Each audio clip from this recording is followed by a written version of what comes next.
and welcome to Psychology 101. My name is Stephen Berg, Professor Stephen Berg, and we'll be traveling this journey together. I'm going to be asking you to check in every week on your Blackboard, and each week on Monday, your assignments will be available. Today, we're going to do some very basic setup. I'm going to start with some of the course requirements, and then we'll talk about some other things. First thing I wanted to go over today was what is Introduction to Psychology. So, we're going to talk a little bit about the course objectives. You'll be joining me online via broadcast, YouTube broadcast, and some of you will be joining me online for the Zoom. Our textbook is The Essentials of Psychology by Nevid. I would look for the 5th edition, although some of the older editions could possibly be used also. You will actually need your textbook because some of the things I'm going to be telling you via lecture will not be the entire section that you're going to be responsible for. So please do get your textbook so that you can follow along in the reading. Some of the course objectives. Well, you can see I will be attaching the course objectives to your Blackboard, but just to review some of the things that you'll need to do in order to complete the course. We want to give everybody in the class a basic overview of the principles of psychology. The beauty of psychology is that there are so many, it's such a broad area, there are so many different sections. So in this course, we're going to be looking to give you a framework to understand both human and animal behavior. We want to define the scientific method for you and see how it influences different theories and also the development of research. We want you to be able to use some of the basic measures that are in the field of psychology, understanding IQ tests and things of those types. We want to give you an idea of how the principles of learning apply to your present lives, how you can use the knowledge of psychology in your day-to-day life.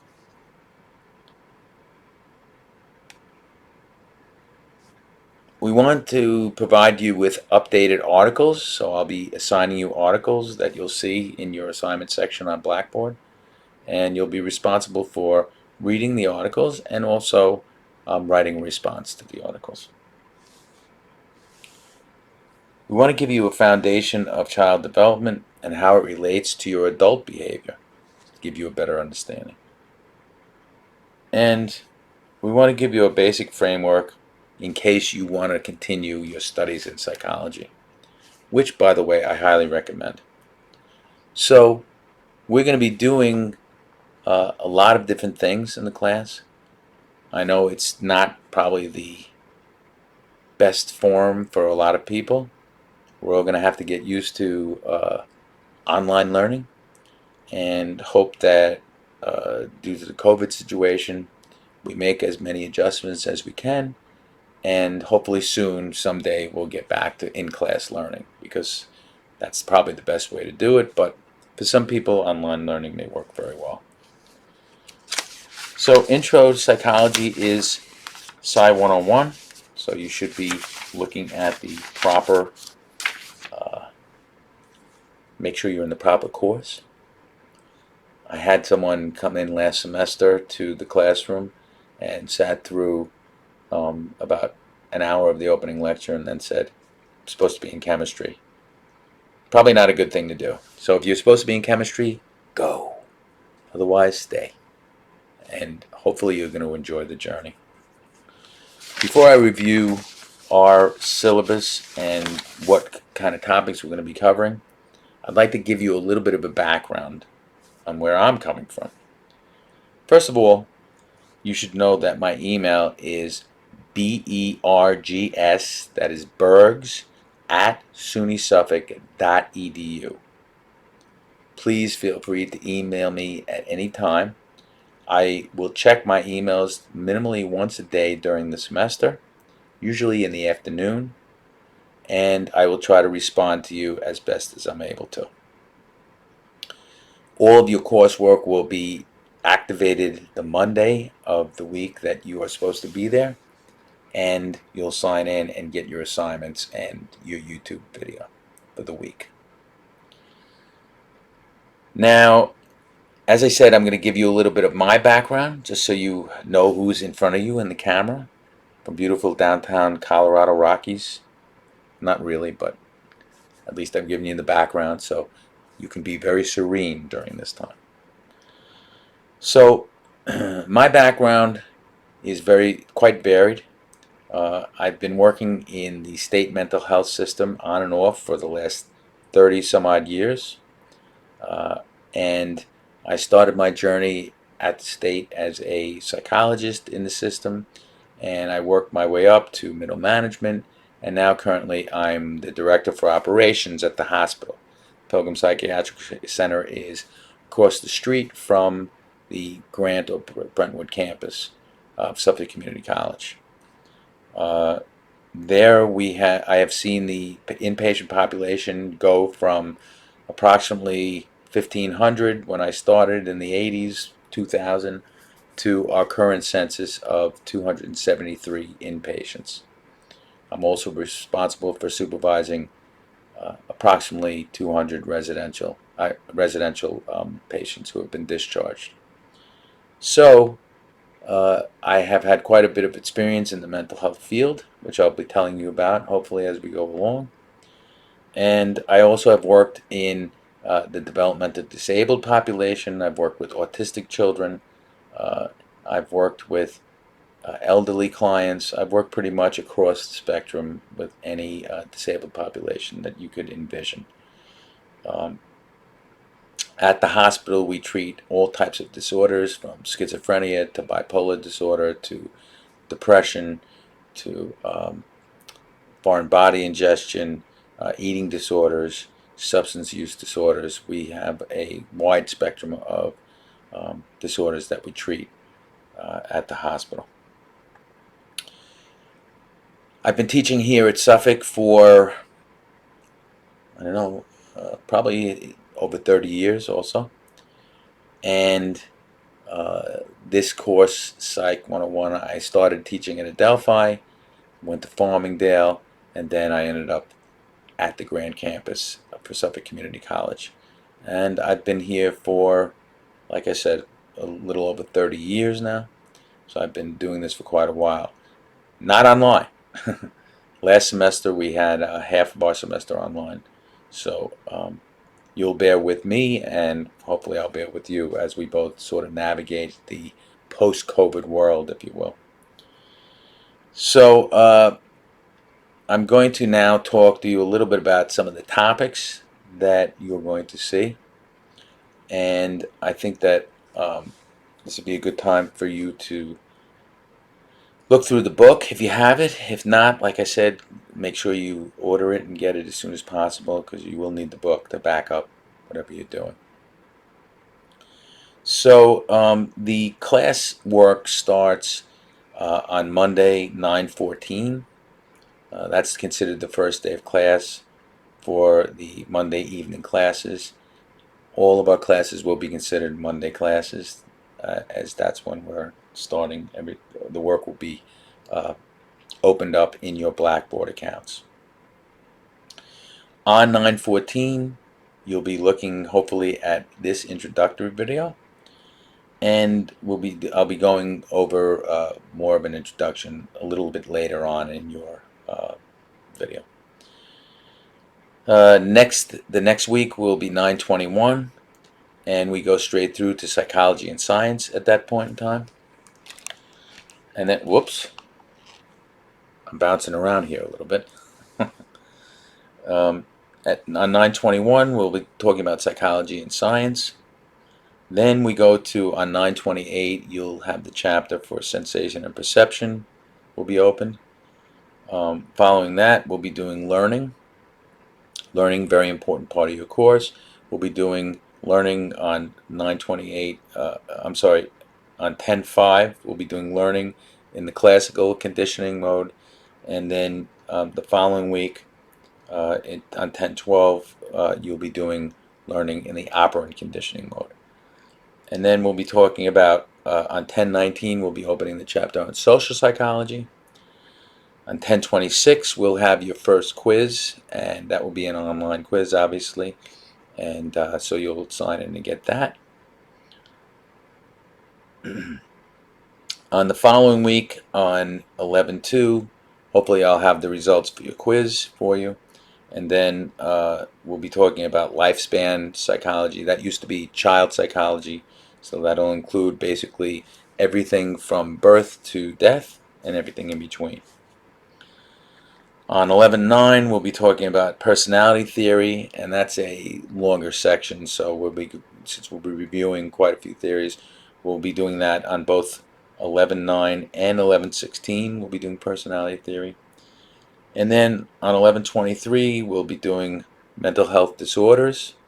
We'll continue that on 11.30, mental health disorders. We'll go on 12.7 into therapies, different forms of therapies. We'll be following that up with the same topic on 12.14. And then our final class will be on 12.21, right before Christmas time. And on that class, that week, you'll be able to access your quiz number 2. And then hopefully you'll have your final grade at that point. Some of the class requirements, you'll need to know that. Basically, there will be 2 quizzes that I talked about, and those will be given to you online. Your class presentations, which I will come back to in a moment because I want to tell you a little more in detail about what I'm looking for. And then I'd like you to be able to participate as we go along in the class. Class participation basically means that you're going to sign in, you're going to make sure you hand in your assignments, you're going to communicate with me if necessary. So let's talk a little bit more about the presentations. Okay, as I said, email me at any time if you have questions about anything, any of the assignments. I'll try to get back to you as soon as I can. So let's talk a little bit about the class presentation. Okay, so I'm going to start by telling you what I want and also what I don't want. So your class presentation will basically be either a PowerPoint or a paper that you'll submit online and to me via your email, and you're going to do that by a certain date that I will give you a little later on in the semester, toward the end of the semester. So I'm going to ask you to, what I want you to do in terms of choosing a topic is I want you to look over your book and do some Google searches and pick a topic within psychology that you're really interested in learning more about. And you're going to do approximately what would be a 10-minute presentation. So you can videotape it, you can hand it in as a PowerPoint, again you can hand it in as a paper. So what I'm really looking for you to do is to take a narrow and focused topic. I don't want you to do something that I'm going to cover in these videos or in my reading assignments. That's not what I'm looking for. I'm looking for a very narrow and focused case review type of review for your presentation. And what I don't want is that broad general approach, something that's going to repeat what I've done within the classroom setting. So I'm asking you to try and come up with a really interesting, in-depth topic. Okay? Don't do it so that you're doing something very broad and general. If you feel that way, you're going in the wrong direction. So I'd really like you to email me your topic for approval so I know that you are headed in the right direction before you go ahead and finish it. So I would suggest that when you start to think about a topic and you have something that you might want to approach, that you email me and ask for my approval. I'll give that to you as soon as possible, and then we can proceed with you. Go ahead and doing your project. I have with me some samples from previous classes of topics that were approved and things that I think would go along with your presentations. So let me pull that out. This makes the presentations interesting for both you and obviously for me. I learn something new every semester from all of your presentations. So I'm going to show you some examples. This one is on learned helplessness. Let me get it right so you can see it. Learned helplessness. All right. That was a good one. It's related to depression.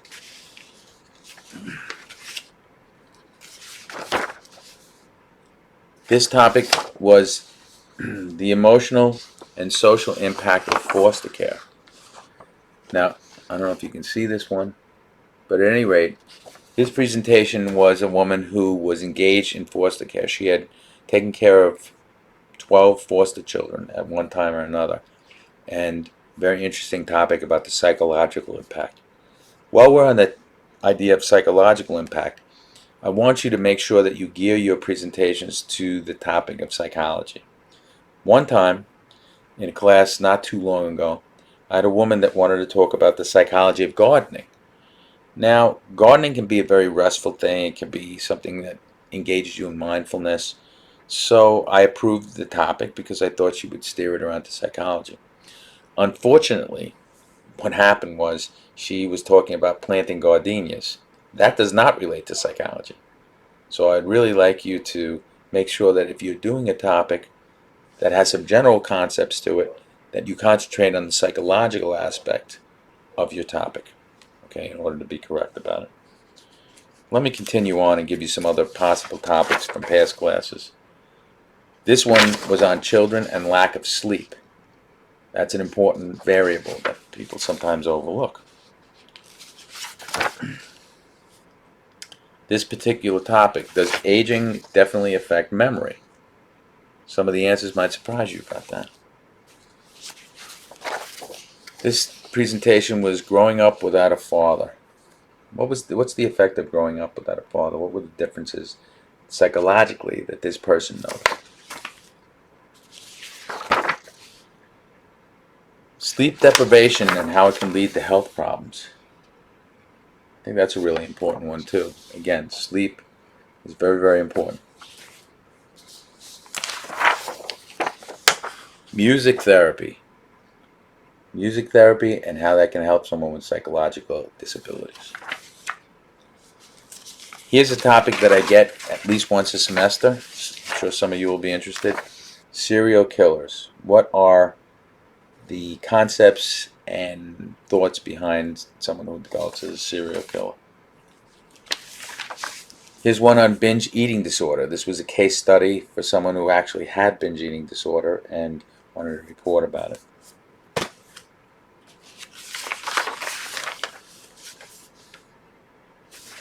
PTSD. How do you combat PTSD? We know that people coming back from war experience PTSD, but so do others. Here's a timely one. Narcissistic personality disorder. This was about a person who was in love with a narcissist. Very timely topic, don't you think?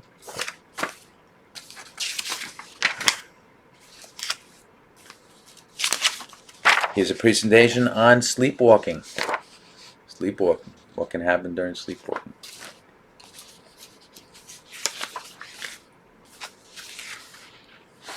Inside the mind of someone with OCD. What happens when you have someone that's OCD?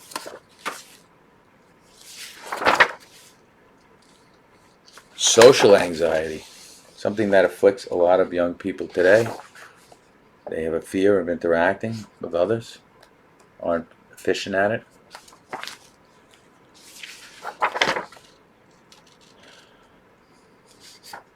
Mind over matter, the law of attraction. Interesting. how substance abuse mixes with bipolar disorder and how that can be dangerous. Autistic spectrum disorders, very big topic.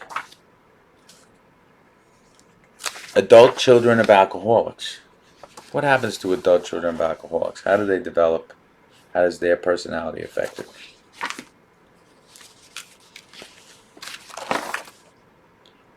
This one was on spousal abuse. Spousal abuse. This was a woman who lived near someone that actually was going through spousal abuse and was able to comment on it for her, interview for her. Is the correlation between creativity and madness an urban legend, or is it true? Aha, you'll have to explore to find out. Here is shaken baby syndrome. This was a woman who had witnessed it. Horrible presentation. The quality wasn't horrible, it's just the topic was. Here's a topic called Fragile X syndrome.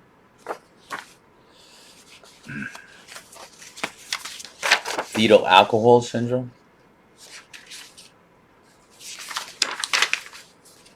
How can yoga help treat depression? The single parent home and the psychological effect on the parent. Now this is a really interesting take on this. This woman was a single parent, and most presentations talk about the effect on the child. She wanted to talk about the effect on the mother. Interesting. This was a great presentation from one of my first classes. This was on puppy training. In the class we'll be talking about animal and human behavior, and this was about animal behavior, and she talked about using behavioral techniques to train her puppy. Kids and cell phones. What happens when kids start too early with cell phones? Could there be harmful effects? You bet. This was from my first class here at Suffolk, and there was no internet at the time. I know it was the 1980s. And she claimed that she had gotten an eating disorder because she was under such pressure to conform to a particular body type. And so she cut pictures out of a magazine to show that. Autism in education. This was a woman who went on to become an educator in autism. The psychological effect of 9/11, and how are we still dealing with that? Terrible. Yep. Postpartum psychosis. This is very real. After giving birth, many women experience issues. The psychological and healing effects of laughter. Excellent presentation. Talking about how the use of laughter can help in therapy. This one, many of you will know about this. Strange Addictions. Strange Addictions is actually a TV show that talks about different things that people can be addicted to psychologically. One of them is eating their own couch. Some very interesting strange addictions. This was a good presentation. The effects of TV media on childhood development. What about television? How profound is the effect of TV on kids? The effects of parental swearing on child and infant development. Are your kids learning curse words from you? You never know. Art therapy, and I just heard from this woman, and she is, in fact, an art therapist. Multiple personality disorder. Yep. This is the Sybil presentation. Many people are interested in that. What's the effect of having dyslexia? How does that affect you growing up? Multitasking. Who can really do multitasking? Is it better in women or in men? I'll leave you to find out. This was a great presentation. Mothers jealous of their daughters. Well, guess what? This daughter was taking the class with her mother. And so the mother sat through the presentation. The mother then turned around and did daughters that are jealous of their mothers. Not really, but it was an interesting presentation. Stressed out students. Well, I'm sure you guys can relate to this, right? What happens when students get stressed out? What are some of the factors? Excellent presentation. Psychological fallout of the atomic bomb blast. Yes, what happened to kids and adults following World War II, the atomic bomb blast? Young children that are being raised on technology. What's some of the side effects of raising kids on technology? Interesting. Hypnosis. How can hypnosis be used constructively? And seasonal affective disorder. This was a case study on someone who had SAD, or seasonal affective disorder. Finally, I wanted to show you something from a presentation many moons ago. This is a chart or graph, if you will, and it talks about levels of activity. As you can see, on my right, which is probably the opposite for you, or maybe it isn't, you can see that the brain is extremely active. And on my left, you can see that the brain is not as active, it's calmer. Well, this is a scan of a child brain from a male and a female. So I'll ask you, whose brain is always working and much more active? Is it the male's brain or the female's brain? Well, if you know anything about how people work, ladies, I hear you out there saying it's the women that have the more active brain. And that's true. Part of the reason for that is because men are more focused on fewer things that they want or need, and women have a lot of things that they want and need. So they are constantly thinking about a lot of the other factors. And that's one of the reasons why. So that's our presentation portfolio for today. I want you to think about the fact that presentations are going to be part of your semester. So I want you to think about what you want to do for your presentation. Okay. So now, what I'd like to do is, since you all out there in video land are very, very smart, I'd like to give you your first quiz. Yes. Now don't worry, this quiz is not going to count toward your grade. It's just an opening or introductory quiz. This is what it looks like. Hopefully you can see the questions, but I'm going to read them to you. This is what the questions look like. So, I'd like you to write these questions down or take a snapshot of the picture of the screen. And then, somewhere in your notebook, I'd like you to write down 1 through 6. And we're going to talk about a true-false quiz, just to sort of get the brains working about what this class is going to be about, what psychology really means. So it's just a little intro discussion starter, if you will. So let's go over our questions really quickly, and then I'm going to give you a little time if you want to pause the video, and then we'll go over the answers, okay? So let's start with reading question number 1. Because the mother is the primary provider of nutrition to the infant, that's why she becomes the main focus of the child. Is that true or false? Again, mostly because the mother is the primary provider of nutrition to the infant, she becomes the focus of the child. Is that true or false? Number 2. Using hypnosis, people can perform feats that they otherwise are physically incapable of using hypnosis. True or false? Number 3.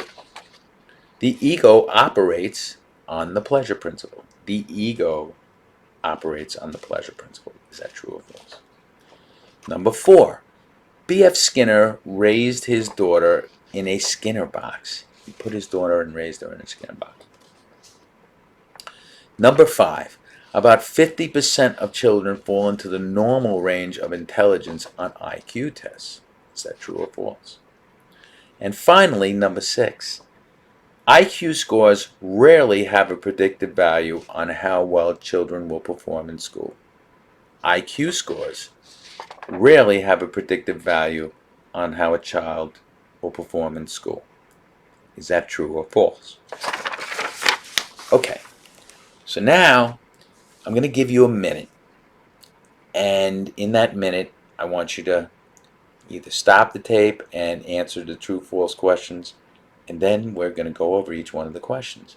The good thing about this quiz is that at the end of it, even if you got them all wrong, you're still going to get 100 because you can correct it. It's a beautiful thing. Okay, so if you're going to take the quiz now, you can stop the tape. If you've already stopped the tape or have put down your answers, let's go over the quiz. Number 1.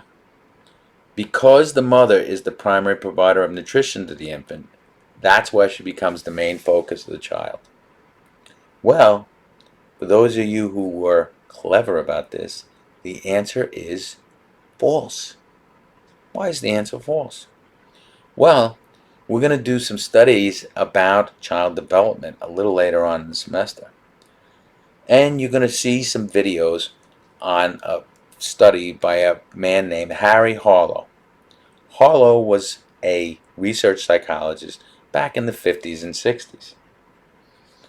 Harlow discovered something very important, a concept called contact comfort. He was looking at how a relationship develops between the mother and the child. How does the bond develop? And he was very interested to look at whether it was merely the fact that the mother was providing nutrition or whether something else was at play. What he discovered was that he set up an experiment. And in the experiment, he had 2 types of mothers. He pulled the baby monkeys away from their actual mother, and he offered them a nutrition providing mother that was made basically of chicken wire, nothing to cling on to, just had a little nipple coming out of its head so that the baby monkey could feed. And then he developed a cloth mother that he wrapped around and gave a more pleasant kind of face so that the baby monkey could cling onto the surrogate mother. And he wanted to see how long the infant was going to spend with the chicken wire mother and how long with the surrogate mother. Well, lo and behold, about 85 to 90% of the time, the baby monkey went to the cloth mother. So it wasn't just the provision of nutrition that was the most important factor. It was actually most important that the baby monkey wanted to cling on. That we call contact comfort. Let's go to question number 2. Question number 2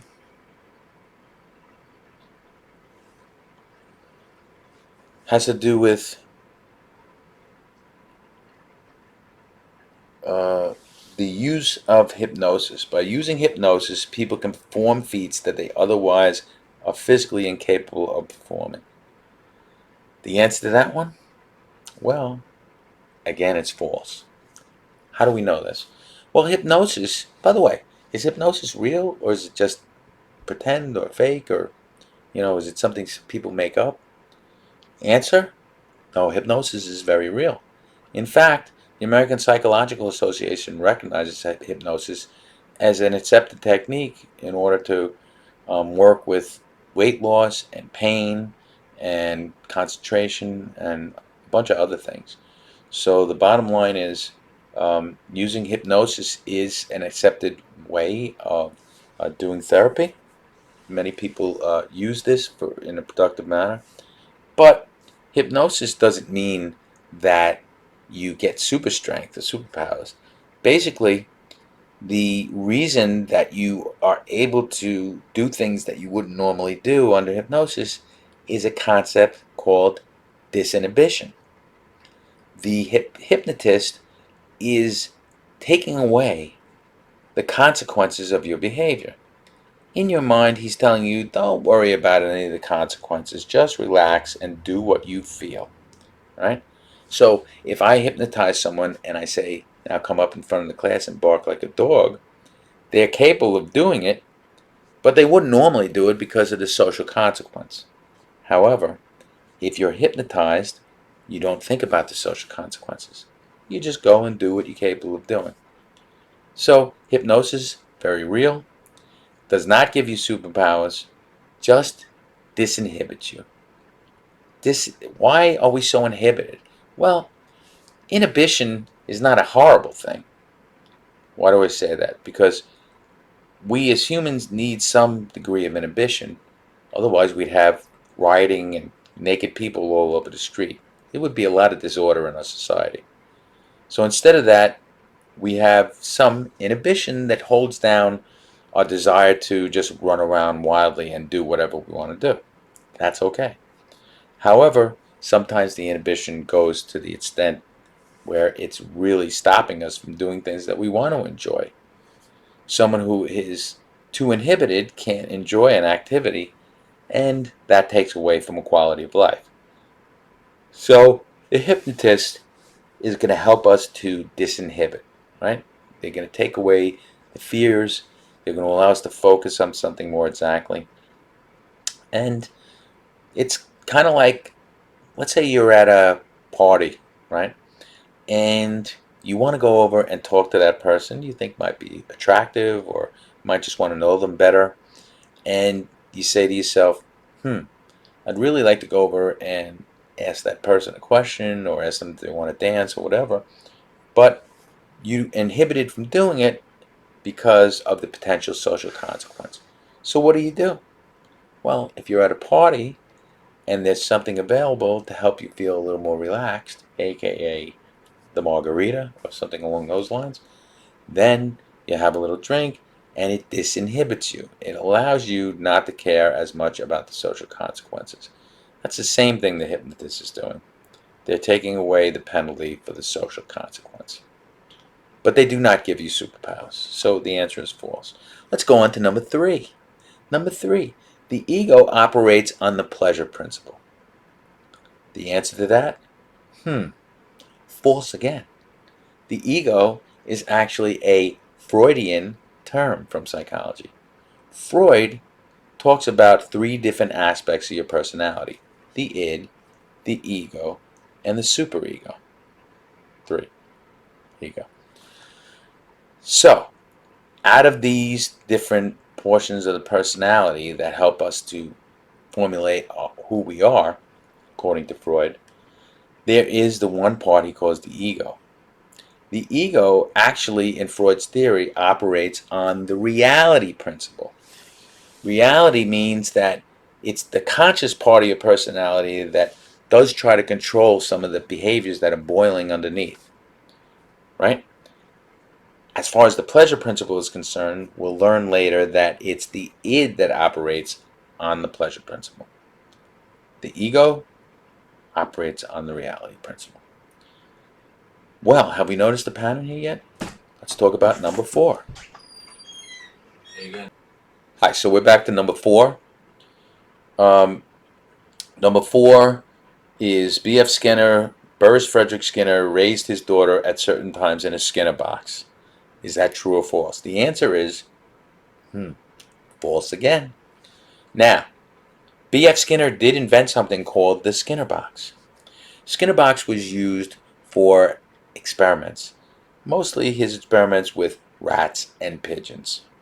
It was a sort of a cage, but it was modified in order to allow for delivery of reinforcement and a bar press that the rats could press, or a key pack that the pigeons could pack. And in the Skinner box, you had a wire that ran to what we call a cumulative recorder.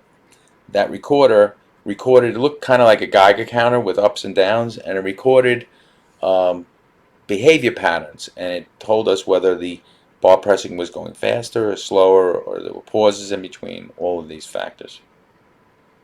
So it is false that he put his daughter into a Skinner box. However, It is true that he did modify an environment for her in order to give her a safer environment, but it was not a scanner box. Okay, let's go on to number 5. Number 5, about 50% of children fall into the normal range of intelligence on IQ tests. Again, that's false. It's really about 95% of children that fall into the quote-unquote normal range of intelligence. That's a pretty broad range, right? So the normal average IQ is 100, right? That's exactly where that means that you're exactly where you should be in your development for the appropriate age group. Okay? And for adults, it basically gives you a standard. At 100, you're the average intelligence. Below that, you're a little below average. Above that, you're a little above average. So if you go 2 standard deviations out from that, basically it encompasses almost 95% of the population. On one end of the spectrum, you have those people who are developmentally disabled. That's about 2.5% of the population. And those people will have an IQ that is normally 70 or below. On the other end of the spectrum, you have the genius or the gifted children. And those IQs tend to be over 130, 140. And that's about 2.5% of the population also. So those two far ends of the spectrum make up the exception to the normal intelligence rule. It's really about 95% of people that are quote unquote normal intelligence. We're getting a pattern. Number 6, IQ scores rarely have predictive value on how a child will perform in school. The answer, everybody say it, false. IQ scores do have some predictive value. About 85% of the time, give or take, when a child does really well on an IQ exam, they do pretty well in their scholastic endeavors. Not all the time, but about 85% of the time. So that's a pretty strong correlation for people that have taken an IQ test. This is especially true for the vocabulary portion of an IQ test. If you do particularly well on a vocabulary portion, then you tend to have much greater correlating results for your schoolwork. Now, let's think about this because 85% of the time it is true, but about 15% of the time it's not true. I wonder why. Well, basically, you have a number of different factors that could arise, right? So, if 15% of the population does well on an IQ test, but doesn't do well on their academic achievements, what happens? What's at play here? Well, I think there are several different potential factors. One factor could be that a person just isn't that motivated. If you don't have motivation, you may have the intelligence, underlying intelligence, but you still may not do well in school because your motivation is poor. But there are other things that can happen. What happens if somebody who's really intelligent gets bored in class? They get their assignments. Assignments are boring to them. They're not challenged, and so they end up basically saying, who cares? I'm not gonna do my schoolwork as well as I might because I'm more interested in thinking about other things. So boredom could be a reason why. And then there's a third factor, probably others, but one big third factor would be the potential for what's going on at a child's house, right? Sometimes when you see a child, especially one that's been achieving pretty well academically, and then their grades go downhill or their performance goes downhill, many times this is because of the fact that something is happening at the child's home.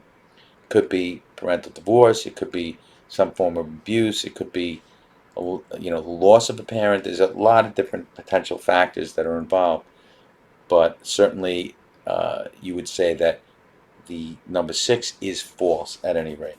So there you have it. And guess what? All the answers false. I hope you did well on the quiz. Now, that kind of sums up our introductory videotape.